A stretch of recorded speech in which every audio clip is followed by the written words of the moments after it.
শুনে রাখেন, আমার আল্লাহর দয়াটা অনেক বেশি। কোরআনে কারীমের মধ্যে 117 জায়গায় আল্লাহ শাস্তির কথা দিয়েছেন, 234 জায়গায় আবার আল্লাহ ক্ষমার কথা দিয়েছেন। শীতকালের কথা 5 জায়গায় দিয়েছেন, গ্রীষ্মকালের কথা 5 জায়গায় দিয়েছেন, 13 জায়গায় দরিদ্রতা নিয়ে আলোচনা করেছেন, সচ্ছলতা নিয়ে 26 জায়গায় আলোচনা করেছেন, 88 জায়গায় ফেরেশতার কথা বলেছেন, 88 জায়গায় ইবলিস শয়তানের কথা বলেছেন, 77 জায়গায় আমার আল্লাহ জান্নাতের কথা বলেছেন, 77 জায়গায় আবার আল্লাহ জাহান্নামের কথা বলেছেন। একটার সঙ্গে একটা যে সামঞ্জস্যতা, একটার সঙ্গে একটা যে মিল, মানুষের জ্ঞানের বাইরে জ্ঞান। তাহলে আল্লাহর দয়া কিন্তু অনেক অনেক অনেক অনেক বেশি। আল্লাহ নিজের রহমত দয়াকে 100টা ভাগে ভাগ করে নিয়ে 99টা নিজের জন্য রেখে দিয়েছেন, আর একটা দয়া নিয়ে সারা পৃথিবীর সমস্ত মাখলুকের জন্য আল্লাহ বন্টন করে দিয়েছেন, ভাগ করে দিয়েছেন। এই সামান্য দয়া নিয়ে, এই সামান্য দয়া নিয়ে একটা কুকুর আর বাচ্চার উপরে দয়া করে, একটা কুকুরের বাচ্চা যখন হয়, একটা গরু তার বাচ্চার উপরে দয়া করে, একটা গরুর বাচ্চা যখন হয়, ওই গরুটা তার মাটা তার বাচ্চাটাকে জিভ দিয়ে চাটতে শুরু করে, জিভ দিয়ে চাটে চাটে তার শরীর থেকে নালাগুলোকে সরিয়ে দিয়ে শুকনো করার পর আস্তে আস্তে ওই বাচ্চাটা যখন বড় হয়, ওই বাচ্চাটাকে মা দেখবেন কাছে করে নিয়ে ঘুরে বেড়ায়। একটা পাখি তার পাখির বাচ্চার উপরে দয়া করে, একটা পাখি নিজে খাবারটা খেয়ে নিয়ে নিজে খাবারটাকে মুখে করে নিয়ে নিজে না খেয়ে তার বাচ্চার মুখের কাছে দিয়ে আসে। বাচ্চা যখন চি চি করে হাঁ করে বাচ্চার মুখের ভেতরে খাবারটা দিয়ে দেয়। একটা মুরগি তার বাচ্চার উপরে দয়া করে, 6টা ছোট ছোট ছানা নিয়ে তাকে ডাড়ার ভেতরে নিয়ে ঘুরে বেড়ায়।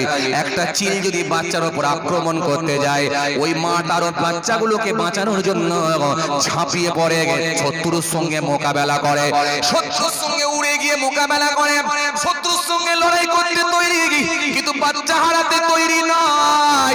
একটা বাচ্চাকে যে বুকে করে ডানার ভিতরে জড়িয়ে নিয়ে থাকে, কে দিল এত মায়া, কে দিল এত দয়া, কে দিল এত মায়া, কে দিল এত মায়া। যে আল্লাহ একটা প্রাণীর ভিতরে এত দয়া দেয়, একটা মানুষের বাচ্চার ভিতরে এত দয়া দেয়।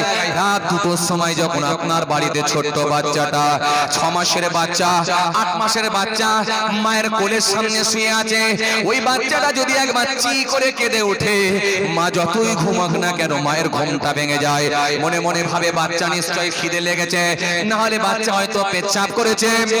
তাড়াতাড়ি মায়ের ঘুমটা ভেঙে যায়, মা উঠে গিয়ে বাচ্চাটাকে তুলে নেয়, কাঁথাটাকে পাল্টে দেয়, শুকনো একটা কাঁথা দিয়ে দেয়, শুকনো একটা কাঁথা দিয়ে বাচ্চাটাকে বুকের কাছে জড়িয়ে ধরে নিজের স্তনখানা নিয়ে বাচ্চার মুখের মধ্যে দিয়ে এগালে চুমা ও গালা চুমা দিয়ে বলে, বাচ্চারে মা তুমি পেচ্ছাপ করেছো বলে কাঁদছো, মা তোমার জন্য শুকনো কাঁথা বিছিয়ে দিয়েছি।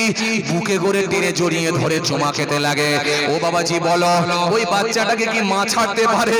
পারে না, পারে না, পারে না, পারে না, পারে না।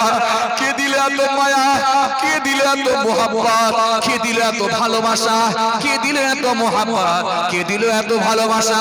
একটা বাচ্চার উপরে যদি, একটা প্রাণীর উপরে যদি এত মায়া এত মোহাব্বত যদি আল্লাহ দিয়ে দিতে পারে, তাহলে 99টা দয়া যদি তিনার কাছে রেখে দিয়ে থাকেন, তার বান্দা বান্দীদেরকে কেমন করে জাহান্নামে দেবে? দিতে পারে না, দিতে পারে না। যখন কোনো বান্দা পাপ করার পরেও, অন্যায় করার পরেও, গুনাহ করার পরেও নিজের গুনার কথা একবার খালি মনে করে, বিছানায় শুয়ে চোখ ভরা পানি নিয়ে বলে, মাহবুব জীবনে 50টা বছর হয়ে গেল, দাড়িগুলো সাদা হয়ে গেল, মাথার চুলগুলো সাদা হয়ে গেল, দাঁতগুলো ভেঙে গেল, খুঁড়িয়ে খুঁড়িয়ে হাঁটছি মাহবুব, আর কদিন দেখেছো জানি না, কিন্তু এত গুনাহ করে ফেলেছি মাহবুব, তুমি না পাপ করলে কে করবে মাহবুব?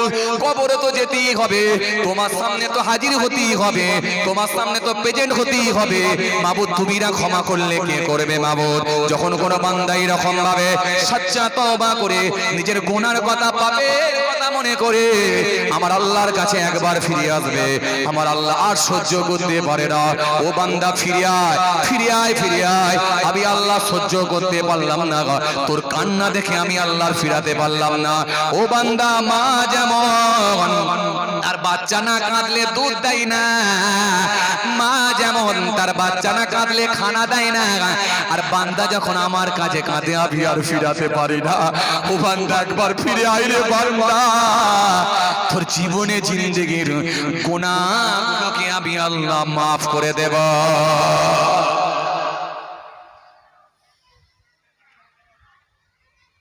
কোরআন স্পষ্ট ঘোষণা দিয়েছে, ইন্নাল্লাহু ইউহিব্বুত তাওয়াবিন ওয়া ইউহিব্বুল মুতাতাহহিরিন।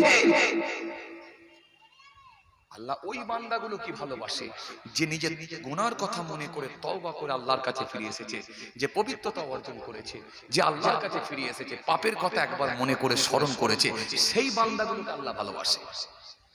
ওই সমস্ত বাটপার লোকেদেরকে আল্লাহ ভালোবাসে না যাদের সুদের খাতায় নাম আছে আর জুম্মার দিনে চকচকে পাঞ্জাবি পরে, সাদা গায়ে একেবারে সাদা পাঞ্জাবি পরে, সাদা টুপি পরে, সাদা জুতো পরে, সাদা গায়ে খুশবু মেলে যখন জুম্মার দিনে মসজিদে যায়, ওই সমস্ত চিটিংবাজ বাটপার লোকগুলোকে আল্লাহ ভালোবাসে না। আল্লাহ তাদেরকেই ভালোবাসে যারা পাপ করার পর আল্লাহর কাছে মাফ চেয়ে সঠিক রাস্তার দিকে ধাবিত হয়েছে। পাপ করার পর আল্লাহর কাছে মাফ চেয়ে সঠিক রাস্তার দিকে অগ্রসর হতে পেরেছে, তাকে আল্লাহ ভালোবেসে নেয়। কথা কিছু বুঝে আসছে বাবাজি? হ্যাঁ, তাহলে আল্লাহর দয়াটা কিন্তু অনেক বেশি, অনেক বেশি, অনেক বেশি, কিন্তু আইনটাও খুব কঠিন। আমি বলেছিলাম না আগে, এই বলেছিলাম না বলিনি? কথা বলে না, বলেছিলেন না বলিনি? আইনটাও কিন্তু খুব কঠিন। দয়া আপনারা শুনলেন, এই যে দয়া, মায়া, মোহাব্বত শুনলেন আপনারা, এবার আইনটা কেমন কঠিন শুনলেন। আইনটা কত কঠিন এবার শুনুন। কষ্ট হচ্ছে আপনাদের? এই জোরে বলেন, কথা কষ্ট হচ্ছে? একবার তাকবীর দেন, নারে তাকবীর। আরো জোরে দেন, নারে তাকবীর। আরো আওয়াজ দেন, নারে তাকবীর। ও আল্লাহ, টাইম তো হয়ে গেছে।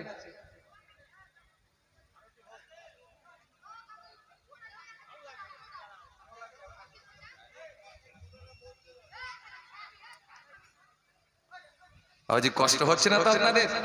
মাশাআল্লাহ, মাশাআল্লাহ, খুব ভালো লেগেছে, আলহামদুলিল্লাহ। বকুল তলা নাকি গো?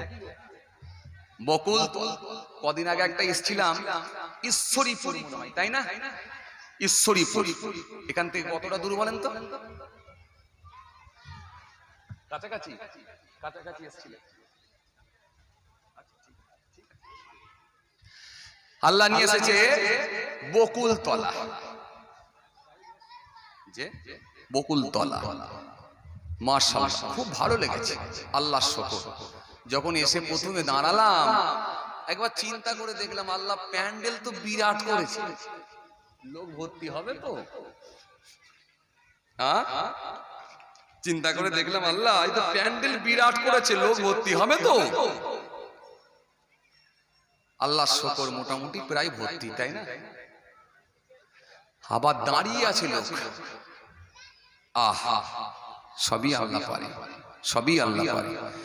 একবার জোর করে তাকবীর দেন, নারে তাকবীর। আরো জোরে দেন, নারে তাকবীর। আজ দিনে কেউ রোজা ছিলেন না তো? কথা বলে, রোজা ছিলেন না তো? তাহলে আলহামদুলিল্লাহ, একটু জোর করে দেন, নারে তাকবীর। আরো জোরে দেন, নারে তাকবীর। সিলসিলা মুজাহিদ জামাত দাদা পীরের হক সিলসিলা, নারে তাকবীর। ভালো করে শোনো, আমার ওয়াজ কিন্তু খুব ঠান্ডা বেরেনে বুঝতে হবে, নালে বুঝতে পারবেন না। কারণ আমি ওই রকম সোজা সাপটা ওয়াজ করি না যে একটা কাহিনী মেরে দিয়ে ঘটনা শেষ করে দেবো, চ্যাপ্টার শেষ, ওটা আমার দ্বারা হয় না। যতক্ষণ থাকবো আস্তে আস্তে, কখনো গরম পানি, কখনো কাঁচা লঙ্কা, কখনো একটু গুঁড়ো লঙ্কা, কখনো শুকনো লঙ্কা, সব রকম দেখবেন মিক্সড করে করে করে করে যাবে। অ্যাকচুয়ালি 12 ভাজাও বলতে পারেন, মুখরোচক, ভালোও লাগবে, আবার ঠিক জায়গাতেও লাগবে। কারণ মুখরোচক খাবার করে না দিলে মানুষ তো খেতে পারবে না। একটা 12 ভাজা যখন খাচ্ছে দেখেছেন হুস হুস করছে, তবুও খাচ্ছে, কথা বলে না। ফুচকার দোকানে যখন ফুচকা খাচ্ছে হুস হুস করছে, এত ঝাল লাগছে, তবু বলছে আর চারটে দাও। দেখেন ফুচকার কথা বললাম মানে ঠোঁটে পানি এসে গেল অনেকের। দেখেন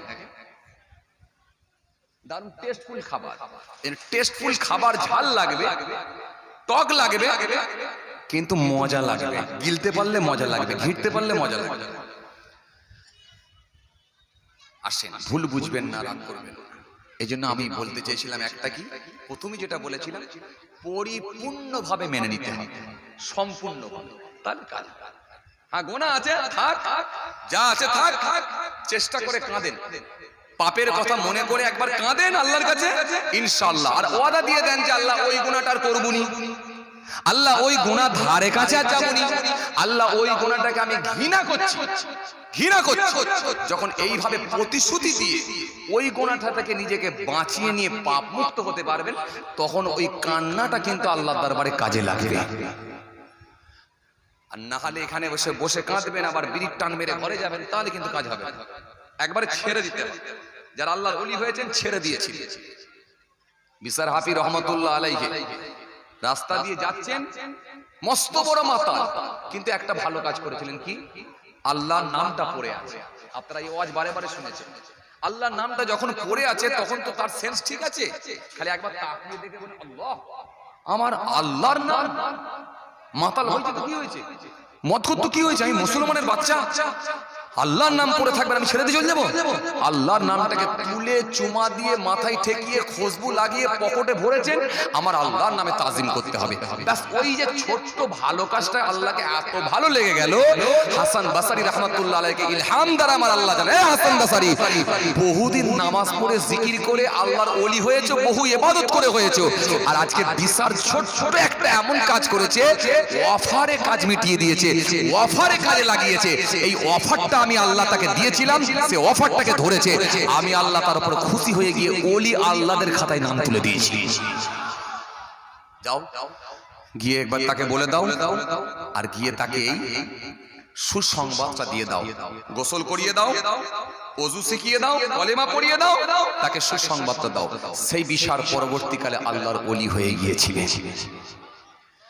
হ্যাঁ, 12 বছর জিনা করেছিল, আপনাদের বারে বারে ওয়াজ শুনেছেন। কিন্তু ছোট্ট একটা ভালো কাজ, কুকুরকে পানি খাইয়েছে, আল্লাহ এত পছন্দ করলেন, যা তোর পূর্বের গুনাহ মাফ করে দিলাম। তাহলে দয়াটা অনেক বেশি না? দয়াটা অনেক বেশি, অনেক বেশি। কিন্তু যার উপর আল্লাহ রাগান্বিত হবে, আইন কিন্তু তার জন্য খুব কঠিন হবে, কঠিন হবে। নবীদেরকেও ছাড়েন। দাউদ আসলামকে আল্লাহ, আদম আসলামকে আল্লাহ বলে, এ আদম, জান্নাতের ভেতরে থাকো, তোমার একটা বউ দিচ্ছি, হাওয়া আসলাম, নিয়ে সুখে থাকো, সব খাওয়া দাওয়া করো, সব কিছু করবে, কিন্তু একটা কাজ করবে না। সেটা কি? ওই গাছের নিকটে যেও না, ওই গাছের ফল তুমি কিন্তু খাবে না। বারণ করেছিলেন না করেননি? কথা বলেন না কেন? করেছিলেন না করেননি? শয়তান বলল দাঁড়া, এইটাই করাতে হবে। আর মেয়েদের মন একটু বেশি নরম হয়, আগে মা হাওয়া আসলামকে কন্ট্রোল করলো কে? শয়তান। করে আদম আসলামকে খাওয়ালো, যখন খাইয়ে দিল তখন আমার আল্লাহ বলে, এ আদম, তোমার সঙ্গে কি কথা ছিল? চলো চলো, জান্নাতের পোশাক খুলে গেল, জান্নাতের পোশাক খুলে গেল, আল্লাহ জান্নাত থেকে বার করে দিলেন, আদমকে এক জায়গায়, হাওয়াকে আরেক জায়গায়, পুরো বিচ্ছিন্ন করে দিলেন। আদম আসলাম তো নবী ছিলেন, কাঁদতে শুরু করলেন। এই কান্নাটা কিন্তু একদিন দুদিন নয়, কোন কোন বর্ণনায় 300 বছর, কোন কোন বর্ণনায় 350 বছর, 350 বছর কাঁদিয়েছেন। ছেলে খেলা কথা নাকি? আর বিশা একটা ছোট রহমতুল্লাহ আলাইহি একটা ছোট্ট ভালো কাজ কবুল হলো। কুকুরকে পানি খাওয়ালেন, কবুল হয়ে গেল। আর আদম নবীকে 350 বছর আল্লাহ কাঁদালেন। কেন? বলবেন তো নবী, নবীর উপরে তো দয়াটা বেশি হওয়ার কথা না। যে যাকে ভালোবাসে না, সে কাছের মানুষ হয়ে যদি বেশি অন্যায় করে, বেশি কষ্ট দেয়, সেটা বেশি দুঃখ লাগে। কথা বলছেন না কেন? তুই আমার বন্ধু হয়ে তুই আমাকে এই কথাটা বলতে পারলি? তুই আমার নিজের রক্তের সম্পর্ক, আত্মীয় হয়ে, ভাই হয়ে তুই আমার সঙ্গে এরকম প্রতারণা করতে পারলি? অন্য লোক করলে আমি মেনে নিতাম, তুমি নবী হয়ে তোমাকে পৃথিবীর সর্বপ্রথম শ্রেষ্ঠ মানুষ করে, সর্বপ্রথম মানব করে আমি আল্লাহ পৃথিবীর জমিনে প্রেরণ করলাম, আর তুমি আমার নবী হয়ে আমার কথাটা ছেড়ে দিলে অমল করলে? কাঁদো। কত বছর? 350 বছর। 350 বছর কাঁদানোর পর আল্লাহ রাব্বুল আলামিন তাকে আর সহ্য করতে পারলেন না। যখন আরশের গায়ে লেখা দেখে মনে পড়ে গেল আদম আসলামের লা ইলাহা ইল্লাল্লাহ মুহাম্মদ রাসূলুল্লাহ সাল্লাল্লাহু আলাইহি সাল্লাম, এই মুহাম্মদ রাসূলুল্লাহ তো আল্লাহর প্রিয় নবী হবেন, সুতরাং ইনার ওসিলা দিয়ে একবার দেখি। তখন আল্লাহ আপনি মুহাম্মদ সাল্লামের ওসিলাতে আমাকে মাফ করে দেন, কবুল করেন। আল্লাহ বলে আর ফেরাতে পারলাম না, যাও তোমার চোখের পানিকে কবুল করে নিয়ে তোমাকে মাফ করে দিয়েছি। অনেক লম্বা ঘটনা, অত দূরে যাই না। ইউনূস আসলামকে ছোট্ট কাজের বিনিময়ে, ছোট্ট কাজকে ইউনূস আসলাম কওমের মানুষদেরকে দাওয়াত দিতে গেলেন। দাওয়াত দিতে গিয়ে যখন তারা মানল না, তারা যখন হেদায়েত হলো না, ইউনূস নবী নারাজ হয়ে গিয়ে দেশ ত্যাগ করে অন্য দেশে চলে যাচ্ছেন। চলে যাওয়ার সময় কিন্তু আল্লাহকে বললেন না যে আল্লাহ আমি চলে যাব, এই অনুমতিটা না নেওয়ার জন্য বলে যা কোথায় যাবি, নৌকায় যাবি তো চল, ওখান থেকে ফেলে তোকে মাছের ভিতরে ঢোকাবো। কথা বল না, তোমাকে মাছের পেটে ঢোকাবো, চলো। ইউনূস আসলামকে মাছে গিলে নিল। কোন কোন বর্ণনায় পাওয়া যায় 40 দিন ইউনূস আসলাম মাছের পেটে থাকলেন, কিন্তু মাছের পেটে যাওয়ার পরে কিন্তু তাসবিহ পড়তে ছাড়েননি। লা ইলাহা ইল্লা আনতা সুবহানাকা ইন্নী কুনতু মিনাজ জালিমিন। এই তাসবিহ যখন পড়তে লেগেছেন, আল্লাহ বলে মাছ সাবধান, আরামের জায়গা করে দাও পেটের মধ্যে। কোন কোন বর্ণনায় পাওয়া যায় ওই মাছটাকে আল্লাহ